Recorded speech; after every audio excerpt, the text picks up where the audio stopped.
이어질 수도 있겠다라는 생각이 듭니다. 예수님께서는 수많은 말씀들을 비유를 통해서 전달해 주셨습니다. 천국에 대한, 하늘나라에 대한, 구원에 대한, 하나님에 대한 그 사랑을 그냥 말로는 다 표현할 수 없어서 이 비유로 표현하신 수많은 수십 개의 비유들이 있습니다. 하나씩 하나씩 짚어가면서 우리가 그 은혜를 함께 누릴 때에, 이게 2000년 전의 배경으로 한 비유의 이야기들이지만 2023년 2월을 살아가는 이 시간 우리에게도 동일한 은혜와 도전으로 살아계실 줄을 믿습니다. 오늘 그 마음으로 누가복음 12장 13절에서 21절 첫 번째 말씀입니다. 어리석은 부자의 비유의 말씀인데, 누가복음 12장 13절부터 21절 말씀을 좀 교독하면서 한번 읽도록 하겠습니다. 자, 같이 한번 읽어보도록 할까요? 13절부터 함께 읽겠습니다. 무리 중에 한 사람이 이르되, 선생님, 내 형을 명하여 유산을 나와 나누게 하소서 하니, 이르시되, 이 사람아, 누가 나를 너희의 재판장이나 물건 나누는 자로 세웠느냐 하시고, 그들에게 이르시되, 삼가 모든 탐심을 물리치라. 사람의 생명이 그 소유에 넉넉한 데 있지 아니하니라 하시고, 또 비유로 그들에게 말하여 이르시되, 한 부자가 그 밭에 소출이 풍성하매 심중에 생각하여 이르되, 내가 곡식 쌓아둘 곳이 없으니 어찌할까 하고, 또 이르되, 내가 이렇게 하리라. 내 곡간을 헐고 더 크게 짓고 내 모든 곡식과 물건을 거기 쌓아두리라. 또 내가 내 영혼에게 이르되, 영혼아, 여러 해 쓸 물건을 많이 쌓아두었으니 평안히 쉬고 먹고 마시고 즐거워하지 아니하리라 하되, 하나님은 이르시되, 어리석은 자여, 오늘 밤에 내 영혼을 도로 찾으리니 그러면 내 준비한 것이 누구의 것이 되겠느냐 하셨으니. 함께 읽습니다. 자기를 위하여 재물을 쌓아두고 하나님께 대하여 부유하지 못한 자가 이와 같으니라. 아멘. 이 말씀을 통해 하나님이 우리에게 은혜 주시기를 기대합니다. 여러분, 요즘 많이 쓰는 말 중에 사실 옛날 쓴 지는 꽤 됐어요. 그 파이어족이라고 하세요. 파이어족. 이게 아는 분들, 또 젊은 층한테는 너무 익숙한 단어인데 모르는 분들한테는 그게 뭐야 라고 할 수 있는 단어일 겁니다. 제가 최근에 찾아본 파이어족을 검색해 보니까 제일 먼저 이런 기사가 뜨더라고요. 대한민국 기획재정부에서 쓴 기사였어요. 제목이 이래요. 욜로는 끝났다. K 파이어족. 이렇게 제목이 딱 있어요. 내용이 뭐냐면, 파이어가 뭐의 준말이냐면 이제 영어인데 Financial Independence Retire Early 해서 FIRE예요. 그러니까 경제적 독립을 빨리 이뤄서 빨리 조기 은퇴해서 편안하게 인생을 누리면서 살아가겠다라고 하는 사람들이 파이어족이에요. 그래서 유튜브에 찾아보고 뉴스를 찾아보면 정말 많은 사람들이 나와요. 30대에 뭐 몇 억을 벌었다, 40대에 몇십억을 잃었다, 나는 이제부터 쉬면서 편안하게 내 인생을 누리겠다라고 하는 사람들. 그런 기사들을 보고 그런 유튜브를 보면은 댓글들로서, 당신이 나의 로망입니다. 나도 당신처럼 살아가고 싶습니다. 어떻게 하면 당신처럼 살아갈 수 있을까요? 정말 많은 그런 반응들을 보게 됩니다. 이 기사에 보면은 이런 얘기가 있어요. 이제 그 해외에서 시작된 개념인데, 우리나라 말고 외국의 파이어족들은 이 어떤 식으로 접근을 하느냐 하면, 불필요한 지출을 줄이는 데 집중하는 게 파이어족들인데, 우리나라에서는 독특한 양상으로 이게 흘러간다는 거예요. 그래서 K-파이어족이래요. 자산을 불리는 데 집중한대요. 뭔가 좀 많이 모아야 되겠는 거예요. 그래서 이제 설문조사를 해보니까 우리나라의 MZ세대, 요즘 너도 나도 많이 이야기하는 MZ세대, MZ세대라고 하면 옛날 세대고 MZ세대라고 하면 요즘 세대라면서요. MZ세대의 41%가 나는 조기 은퇴로 파이어족이 되기를 준비하고 있다. 엄청난 퍼센티지죠? 라고 대답을 했고, 그 41% 중에 어떤 식으로 미래를 준비하냐라고 했더니 반 이상이 주식 투자 같은 그런 투자를 통한 자산 등 증식을 하려고 애쓰고 있다. 뭐 이런 기사들을 제가 찾아봤어요. 저는 이제 뭐 유튜브로 강의 같은 것들, 뭐 인문학 강의라던가 무슨 뭐 책에 대한 강의들을 좀 많이 찾아보는 편이니까, 유튜브가 아시는 것처럼 알고리즘으로 비슷한 강의들을 계속 띄워주잖아요.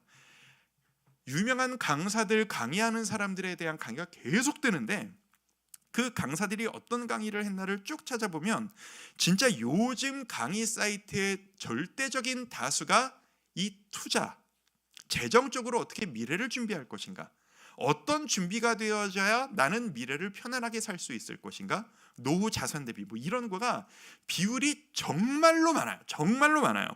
이게 시대가 진짜 이런 시대가 되었구나.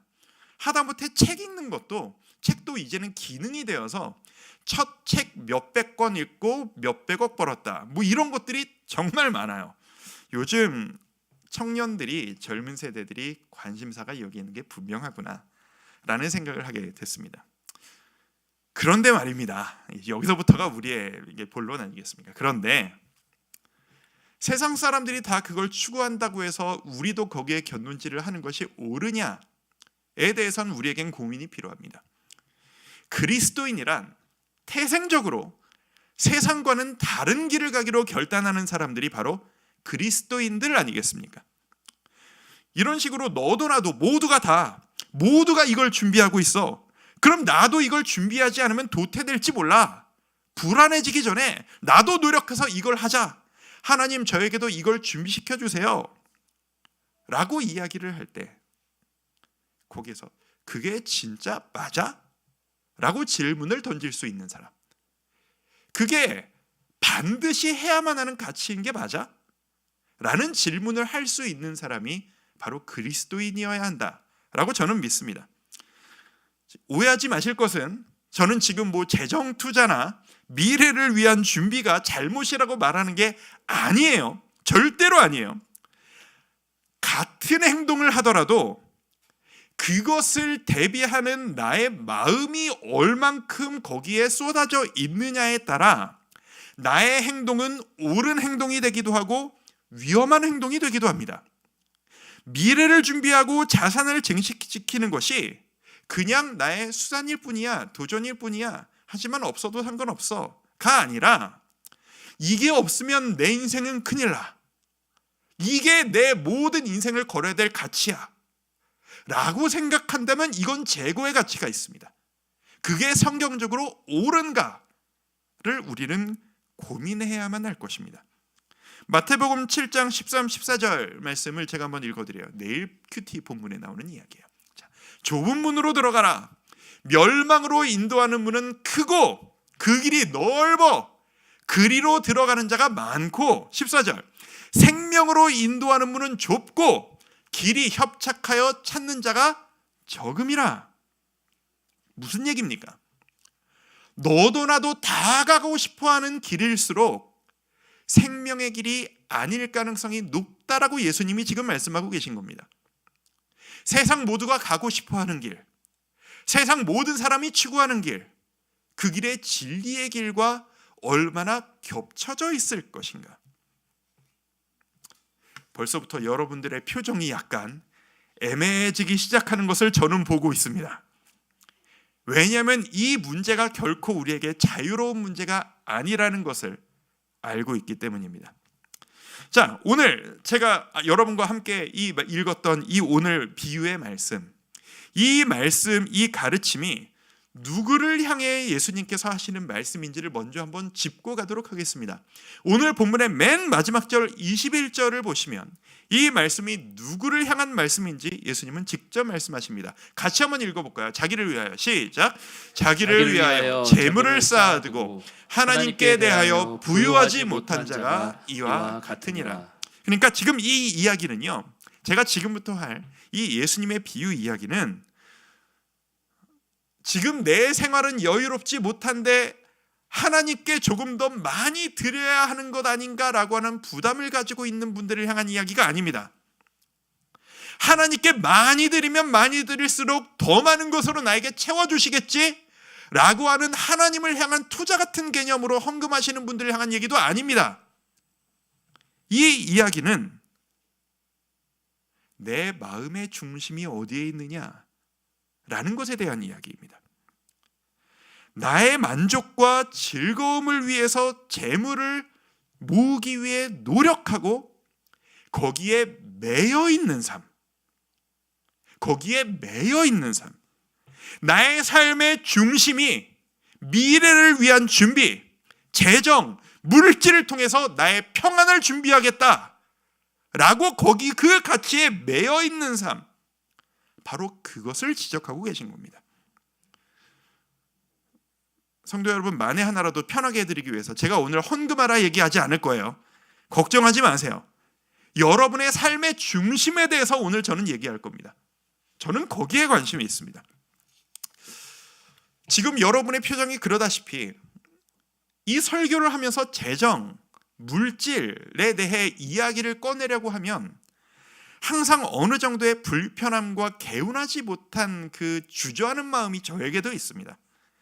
이게 왜냐하면 이 문제에 대한 정리가 누군가에게는 너무 간절한데 누군가에게는 상처가 되는 이야기이기 때문이에요. 이 주제가 내 인생을 뒤흔드는 너무 아픈 내 마음에 아직도 흉터로 남아있는 성도님들이 너무 많으시다는 사실을 저도 알아요.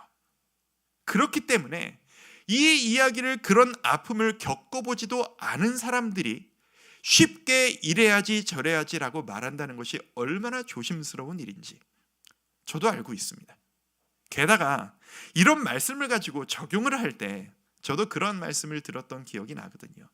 그러니까 재물을 하늘에 쌓아두라, 주께 바치십시오 라고 뭔가 적용점에서 애매해지는 그 설교로 인해서, 아니면 교회에서 이 재정 문제로 상처로 인하여서 힘들어했던 경험들이 있으셨던 분들이시라면 이 강단에서 재물과 관련된 이야기를 하는 것이 마음이 약간 조금 움츠러드는, 닫혀질 수 있는 일이라는 걸 저도 알고 있습니다. 어떤 분들은 그러시더라고요. 그 재정에 대해서 설교가 시작되어지면 어떤 분들은 마음에 다짐을 하신대요. 오늘은 너무 설득되어지면 안 돼. 난 마음에 디펜스를 가지고 시작하는 거죠. 나 오늘 너무 많이 은혜 받으면 안 되겠다. 나 오늘 위험해가지고 뭔가를 내놓겠다고 결단할지도 몰라. 저 그런 식으로 유도하지 않을 거니까 마음을 활짝 여시고 우리 주님의 말씀을 그냥 있는 그대로 받아들였으면 좋겠습니다. 그리고 어떤 분들은 이렇게도 생각하신대요. 이건 나랑은 상관이 없는 이야기야. 나는 지금 그런 여유를 부릴, 그런 고려를 할 삶의 여유 자체가 없어. 이거는 여유 있는 사람들이나 쌓아두고 말고 하는 이야기지. 나는 지금 헌금하는 것 자체가 버거울 정도로 삶이 어려워. 그러니까 이거는 나랑 상관없는 이야기야 라고 생각하시는 분들도 있으시다고 저는 많이 들었습니다. 자, 성도 여러분, 이 이야기는 내가 지금 있고 없고의 이야기가 아닙니다. 내가 있어서 없어서 내 자세가 변경되어지는 것이 아닙니다. 저의 오늘 관심사는 여러분의 마음의 중심이 어디에 있느냐입니다. 물질이 있어서 넘쳐나서 남아도 거기에 마음이 전혀 없는 성도님들이 계시다는 것을 압니다. 동시에 가진 것이 없고 쪼들려서 너무 힘드실지라도 온전히 내 영혼이 이 재정에 매여서 그것만 바라보면서 기도하고 살아계시는 분들이 계시다는 것도 저는 압니다. 여러분의 마음의 중심은 지금 어느 정도로 이 돈, 재정이라는 것에 매여 있으십니까? 우리에게는 이게 점검이 필요합니다. 너무 직접적으로 훅훅 들어온다 생각하실지 모르겠습니다만 저는 이게 신앙생활이라고 생각합니다. 신앙은 실제적인 겁니다. 신앙은 교회에서는 은혜를 많이 누리다가 집으로 돌아가면 집 모드로 돌아가고, 직장으로 돌아가면 직장 모드로 돌아가고, 다시 교회에 오면은 교회 모드로 돌아가서 은혜를 충만히 누리고, 그게 신앙생활이 아니지 않습니까? 은혜란, 신앙이란 교회에서만 선포되어지는 이상이 아니고 이상이자 동시에 일상의 문제여야만 합니다. 그런 의미에서 일상이 되는 내 신앙생활, 여러분이 신앙생활하는 그 그리스도인답게 살아야 하는 순간은 나 지금부터 신앙생활 열심히 하면 믿는 자답게 살 거야 라고 다짐하며 행동하시는 그 순간들이 여러분들에게 있으시잖아요. 근데 그 순간 말고 여러분의 너무 루틴한 일상 가운데 내가 지금 신앙적으로 살아가려고 노력하는 그런 생각 자체가 안 드는 순간, 예를 들면 집에 가가지고 너무 부딪히는 일이 있어가지고 감정이 폭발하는 그 순간, 짜증이 나서 싸움이 나는 그 순간, 자녀들에게 잔소리를 해대는 그 순간, 내가 이유를 알 수 없는 고난을 받고 눈물이 나고 화가 나는 그 순간, 내가 그걸 어떻게 해? 라고 하는 암담함이 있는 그 순간, 바로 그 순간이 여러분이 신앙을 끄집어 올려야 하는 순간이라고 저는 믿습니다. 바로 그 순간에 내가 내 감정을 주체하지 못하고 지금 이런 마음으로 신앙생활을 한다는 게 말이 돼? 라는 순간에 예수님이 지금 나를 어떤 식으로 바라보고 계실까를 생각하는 것, 그게 진짜 신앙생활 아니겠습니까?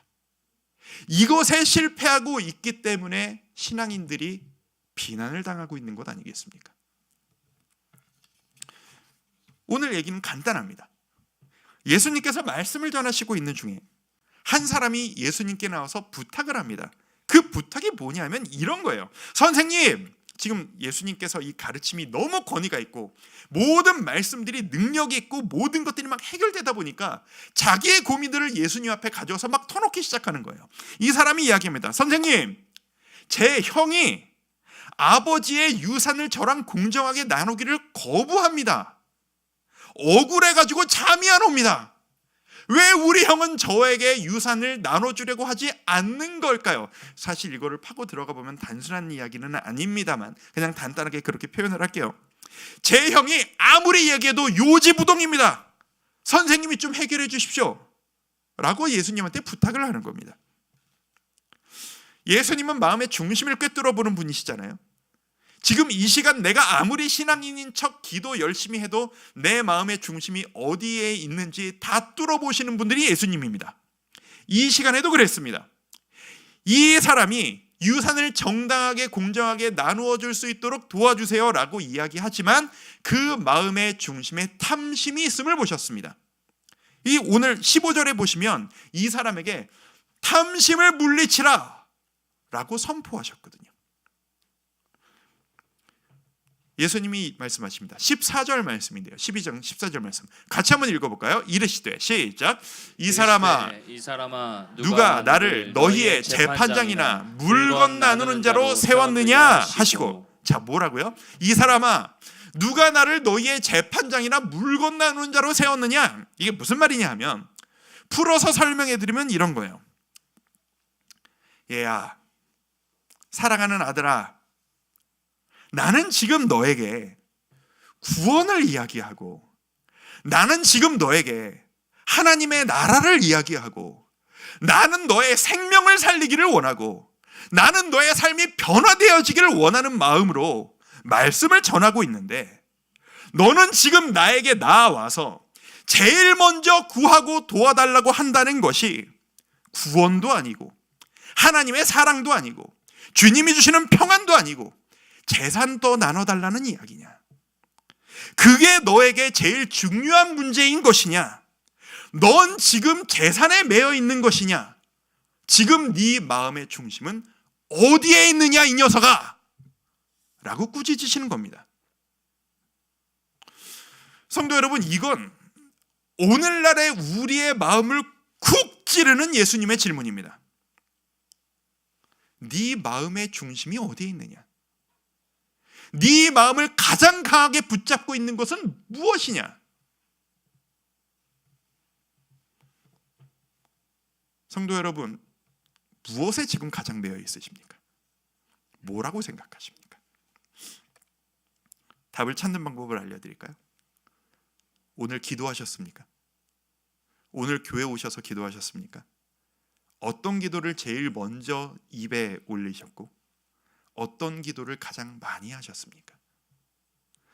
여러분이 나는 여기에 매여 있어, 나는 이걸 중요하게 생각해 가 여러분이 매여 있는 게 아니고 여러분이 기도하시고 여러분이 오늘 제일 많이 시간을 들여 생각하신 그 일이 여러분이 매여 있으신 일일 가능성이 아주 높습니다. 그런 의미에서 한번 생각해 보셨으면 좋겠습니다. 여러분의 오늘 마음의 중심은 어디에 있으셨습니까? 여러분은 지금 어디에 매여 있는 인생이십니까? 여러분이 내 자녀를 생각하고 내 자녀가 잘 되기를 바라는 마음으로 그 기도를 제일 많이 하셨다면 여러분의 인생의 중심은 자녀일 것이고, 이 사람처럼 물질로 인해서 내 이 어려움을 극복할 수 있도록 좀 나에게 복을 부어주세요 라고 기도를 많이 하셨다면 여러분의 중심은 그것일 것입니다.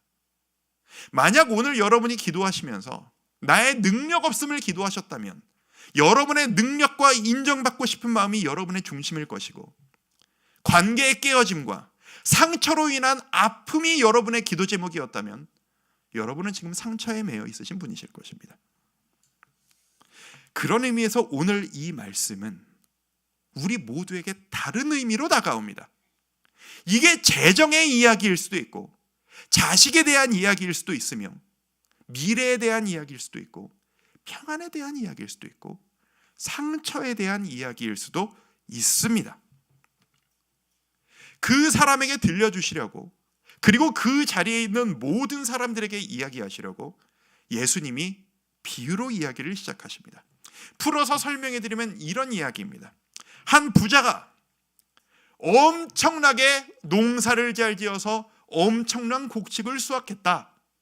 그래서 이 곡식을 창고에다가 집어넣고 1년을 생활하려고 했는데, 평소에 이 정도 곡간이 채워지면은 1년 동안 내년 농사 지을 때까지, 내년 수확할 때까지는 먹고 살 수 있다라는 정도의 창고를 지어놨는데, 그 창고를 다 채우고도 곡식이 너무나도 많이 남았다고 치자. 그런데 이 곡식을 가지고 예전 같았으면 이만큼 채워졌어도 감짓 없이 감사하면서 주님 감사합니다 라고 했을 그 사람이 남아 넘치는 이 곡식을 보고 생각하기를, 이 남는 것을, 내 주위에 농사가 잘 안 돼서 먹고 마실 것이 부족한 사람들, 이 문화 당시에서 이렇게 가진 사람들이 나눠주지 않으면 먹고 살 수가 없는 당시의 고아와 과부 같은 사람들을 도와주기보단 곡간을 조금 더 넓혀야 되겠다, 창고를 조금 더 늘리자 라고 해서 창고를 뜯어 고쳐서 창고를 확장시킨 거야. 그래서 남은 거를 한 톨도 빼지 않고 거기다가 다 집어넣고 뿌듯해하는 모습. 이 창고, 커진 창고를 다 채웠으니 나는 앞으로 1년이 아니라 몇 년 동안 농사 짓지 않아도 편하게 먹고 살 수 있겠다. 평안하구나. 오늘부터는 평안히 다리 쭉 뻗고 놀고 먹고 마시며 즐기자 라는 사람이 있다라고 치자. 그런데 하나님께서 그날 밤에 그 사람을 불러 데려가셨다. 그랬다면, 그게 바로 인생이라면, 아둥바둥해서 농사를 짓고 아둥바둥해서 곡간을 더 키워서 몇 년 동안 놀고 먹을 준비를 한 그 노력이 도대체 무슨 의미냐? 예수님이 그 가르침을 주신 겁니다. 오늘 비유는 바로 그 이야기입니다. 이 이야기가 여러분에게는 어떻게 들리십니까? 자꾸 돈 얘기를 하게 되는데 편하게 그냥 돈이라고 할게요. 돈이라는 것을 터부시하면 안 됩니다. 돈은 우리에게 너무나도 소중한 수단입니다. 그렇죠? 돈이 없으면 우리는 생활을 할 수가 없어요. 이 예배 장소가 어떻게 세워졌어요? 이 개척하자마자 우리가 이 좋은 환경을 어떻게 마련한 겁니까? 성도 여러분들이, 분당 우리 교회 성도님들이 헌금한 그 헌금을 우리가 받아서 그 헌금으로 세워지고 그 돈으로 세워진 곳이 이 우리가 예배할 수 있는 예배 장소입니다. 돈이 없었으면 우리는 이렇게 편하게 예배할 수 없습니다. 성경을 보아도 하나님을 기쁘시게 하고 하나님이 복 주시기 원하시는, 하나님이 사랑하는 다윗과 솔로몬 같은 사람들에게 물질의 복을 넘치도록 주신 것을 봅니다. 하나님도 물질을 복의 수단으로 삼으셨습니다. 저는, 이건 저의 진심입니다, 이 자리에 나와 계신 우리 수요예배 나오신 성도님들에게도 다윗과 솔로몬과 같은 풍성한 물질의 복이 넘치시기를 축복해드리고 싶습니다. 확 밝아지시네요. 여러분이 이렇게 상상만 해도 좋은 이 확 밝아지시는 이 마음을 가지고 우리 한번 점검해 보죠. 여러분에게 돈이란 어떤 존재입니까? 여러분에게 물질이란 어떤 수단이십니까? 이 돈, 재정이라는 것이 여러분에게 하나님이 역사하실 수단이십니까? 아니면 하나님을 통해서라도 꼭 얻어내고 말아야 할 여러분의 인생의 목표이십니까? 이거 완전히 다른 얘기예요. 한 번 더. 여러분에게 돈이란 것은 하나님이 역사하시고 하나님의 살아계심을 증거할 수 있는 그 놀라운 수단이십니까? 아니면 하나님을 통해서라도 얻어내고야 말아야 할 여러분의 인생의 목표이십니까? 너무 다르지 않습니까? 제가 돈, 재정이라고 하는 가치를 두고 우리 성도님들이 이런 생각을 하시겠는데, 이게 부딪히시겠는데, 이걸 좋아하시겠는데, 이런 기도 제목을 내셨는데 수많은 생각들을 많이 적어봤어요. 다 적어보시고 여러분이 우려하실 것들, 여러분이 구하시는 것들, 아파하신 것들 다 적어보니까 그 수많은 우리 모든 인간들의 감정이 두 가지 단어로 분류를 할 수 있겠더라고요. 자, 돈과 관련된 우리의 두 가지 감정. 첫 번째는 즐거움이라고 하는 단어고요. 두 번째 감정은 불안이라고 하는 단어입니다. 무슨 말이냐 하면, 자, 즐거움. 돈과 관련돼서 즐거움이라는 게 우리에게 있을 수 있잖아요. 내가 재정의 여유가 지금보다 조금만 있으면 내가 지금보다 조금 더 즐겁게 행복하게 살 수 있을 텐데, 내가 재정이 조금만 있으면 좀 행복하게 여행도 좀 다니고 맛있는 것들 너무 계산하지 않고 좀 이렇게 맛있게 먹고 우리 애들한테도 좀 팍팍 사주고 좀 좋은 집에 좀 힘들지 않은 집에서 살고 많은 가치를 누리고 즐거움을 누릴 수 있는 것이 돈을 향해 우리가 누릴 수 있는 즐거움이란 가치죠. 근데 돈이 없어지면 이 즐거움이라는 게 줄어들게 되죠. 조금 불편해지고 즐거움을 못 누리게 되고 여행은 좀 감지덕지하게 되고 그럴 수 있습니다. 돈이라는 것 때문에 즐거움이라는 게 늘어날 수도 있고 즐거움이 줄어들 수도 있습니다. 그거는 좋고 만족이라는 게 달라질 수 있지만 즐거움이 줄어드는 게 악한 일은 아니에요. 그렇죠? 그런데 불안이라고 하는 감정은 좀 다릅니다. 내가 미래가 어떻게 될지 몰라서 물가는 오르는데 요즘 생활비 올라서 얼마나 고생들이 많으세요. 먹을 걸 하나 사려고 해도 돈이 막 배로 들고 움직이려고 해도 여행은 감지덕지 생활 자체가 어려워지는 이 고물가 시대에 미래를 준비해야 되는데 우리가 거리로 나앉지 않으려면 내 집 한 칸 준비해야 되는데 이런 불안한 마음이 지나쳐서 나를 압도해버리는 것은 문제가 좀 다릅니다. 하나님을 믿는 사람이 내 인생은 하나님의 것입니다. 내 인생은 주께서 주관하실 것이라고 믿습니다 라고 고백하는 신앙이니 돈이 없어서 덜 즐거울 수는 있습니다. 그건 문제가 아닙니다. 근데 신앙을 고백하는 사람이 돈이 없어서 불안에 쌓여 살아가는 것은 그건 믿음 없음입니다. 그건 문제입니다. 즐거움이 줄어들지언정 불안해하지 않을 수 있어요. 그런데 돈이 없다고 불안해하고 걱정하고 매여 사는 건 내가 너의 아버지야. 내가 너를 먹여줄 거야. 내가 너를 책임져 줄 거야. 너는 내 아들, 딸이야. 라고 말씀하시는 그 하나님의 약속을 믿지 못하는 모습이기 때문에 그렇습니다.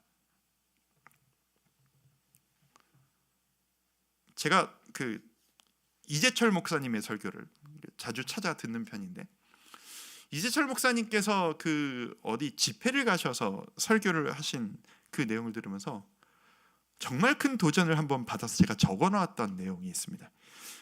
이재철 목사님이 자녀 교육에 대해서 이렇게 말씀을 전하시는 내용이었어요. 근데 목사님께서 하시는 말씀이 우리가 부모로서 자녀들에게 자립심이라는 걸 키워줘야 된다는 거예요.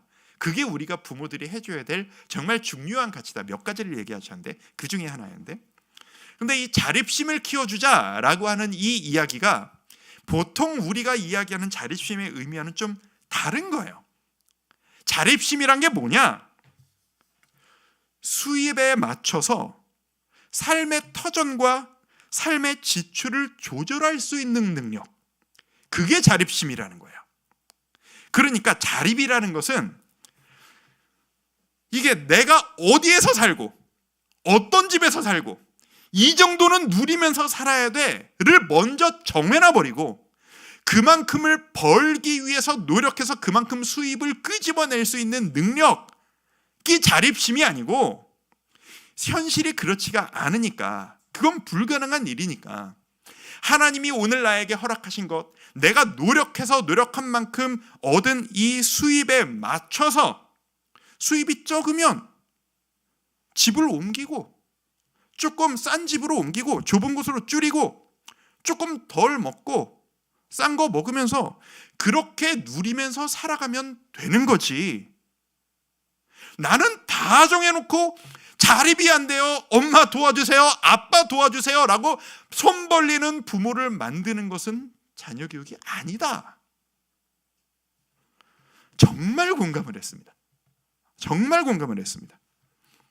이건 자녀들에게 필요한 가치가 아니라 우리에게 필요한 가치잖아요. 우리 모든 신앙인들에게 필요한 가치 아닌가요? 재정만이 아닙니다. 여러분이 오늘 매여 있으신 그 중요한 그 가치가 바로 여기에 해당된다고 저는 생각합니다. 우리는 전제를 먼저 정해놔 버려요. 항상 저 이거 하고 싶습니다. 이 정도는 돼야 되겠습니다. 만들어 주옵소서. 그리고 그게 안 되면 하나님이 안 도와주신다 라고 생각을 하는 게 우리의 모습인 거예요. 주님이 원하시는 게 그것일까요? 그 전제를 주님과 함께 정하는 것, 그것부터가 우리의 진정한 시작 아니겠습니까? 이 시대는 전제에 대해 고민하지 않는 시대입니다. 즐거움을 추구하는 게 왜 잘못인지를 묻지 않는 시대가 되었습니다. 즐거우면 그만 아닌가? 그게 최고의 행복 아닌가? 내가 행복하고 내가 뭘 하든 뭘 먹고 살든 뭐 하든 살든 내가 즐겁고 행복하면 그게 최고의 가치 아닌가? 철없는 아이들일수록 그런 생각을 하고 어른이 되어서도 그 가치에 매여 사는 그런 시대가 되어져 버렸습니다. 우리 신앙인은 달라야 한다고 믿습니다. 그 전제를 주님 앞에서 여쭙고 주님 앞에서 함께 만들어 나가는 우리가 되었으면 좋겠습니다. 하나님 앞에 우리 가정을, 우리의 미래를, 우리의 자녀를, 나의 신앙생활을, 나의 재정생활을, 나의 진로를 내어놓고 주님, 제가 어떻게 하기를 원하십니까? 주님, 제가 무엇을 조절하기를 원하십니까? 주님, 지금 저에게 뭘 포기하기를 원하십니까? 주님, 제가 뭘 붙잡기를 원하십니까? 그것을 여쭤보고 그것을 위해 노력하는 삶, 그게 진짜 신앙인의 모습 아니겠습니까? 생각해보면 결국은 세상과의 싸움입니다. 재정은, 돈은, 불안함의 문제는 다들 이만큼 가지고 이만큼 누리며 살아가는데 왜 나는 이만큼을 못 가지고 있는 거야? 라는 문제가 아니고요. 이 정도는 가지고 누려야 행복한 거야 라고 말하는 세상 가치관, 성경에는 전혀 나타나지 않는 세상이 말하는 그 가치관과 말씀을 믿는 나와의 싸움, 이게 바로 우리가 싸워야 될 싸움이라고 저는 믿습니다. 여러분은 지금 뭘 싸우고 계십니까? 여러분은 매일 만나시는 주위 사람들과 어떤 다른 전제를 가지고 계십니까? 그것을 유지하기 위해 하루하루 어떤 노력을 하고 계십니까? 전제가 조정되어지는 우리가 되었으면 좋겠습니다. 생활이 어려워지면 내가 인생을 좀 컨트롤하면서 좀 덜 즐거운 인생으로 만들어가면 되는 거고, 그러다가 열심히 일해서 하나님이 복을 주시면 또 감사하게 누리면서 행복하게 살면 될 뿐입니다. 그게 다예요. 좀 세상 물정 모르고 막 표현하면 있으면 있는 대로, 없으면 없는 대로 살아가는 삶, 그게 그리스도인의 삶인 겁니다. 그런데 내 주님과 함께 살아간다는 그 기쁨이 나를 압도하는 게 아니라, 없는데 어떡하지? 부족한데 어떡하지? 그거에 매여서 스트레스로, 눌림으로, 매임으로, 걱정으로, 그 걱정이 너무 커서 하나님을 제대로 바라보지 못할 지경까지 나아가는 삶, 우리에게는 조정이 필요합니다. 여러분, 어떤 마음으로 하루하루를 살아가고 계십니까? 덜 즐거워도 불행하지 않을 수 있습니다. 덜 즐거워도 하나님과 함께하는 일상을 살아간다면 행복할 수 있습니다. 덜 즐겁다고 불안해하실 필요는 없습니다. 여러분의 통장 잔고보다 여러분의 주님이 더 위에 계십니다.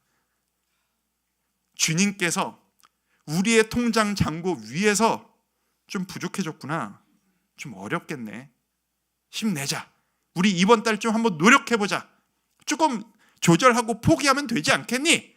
내가 너와 함께 해줄게, 내가 너와 함께 도전해줄게, 내가 네가 함께 할 수 있는 능력을 줄게. 주님이 그렇게 말씀하고 계시는데 우리 너무 불안해하지 맙시다. 우리 너무 걱정하지 맙시다. 왜요? 주님이 우리의 아버지이시기 때문입니다. 여러분, 그 사실을 믿으십니까? 전제를 수정합시다. 하나님, 저에게 뭘 원하십니까? 하나님, 내가 뭘 내려놓기를 원하십니까? 하나님, 내가 무엇을 붙잡기를 원하십니까? 그게 재정이 되었던, 내 자식이 되었던, 내 진로가 되었던, 내 상처가 되었던, 주님, 제가 이걸 가지고 어떻게 하기를 원하십니까? 여러분의 매임이 자유로워지는 오늘 저녁이 되시기를 축복합니다. 여러분이 매여있는 여러분을 감싸고 있는 그 사슬을 벗어 던지고 진리가 너희를 자유케 하리라 하신 그 주님의 말씀 앞에 자유함을 누릴 수 있는 우리 모두가 되었으면 좋겠습니다. 그래서 오늘 지금부터 좀 기도할 텐데, 우리 기도할 때 좀 선포하며 우리가 나아갔으면 좋겠다라는 생각이 듭니다. 어떤 찬양을 할까 찾다가 제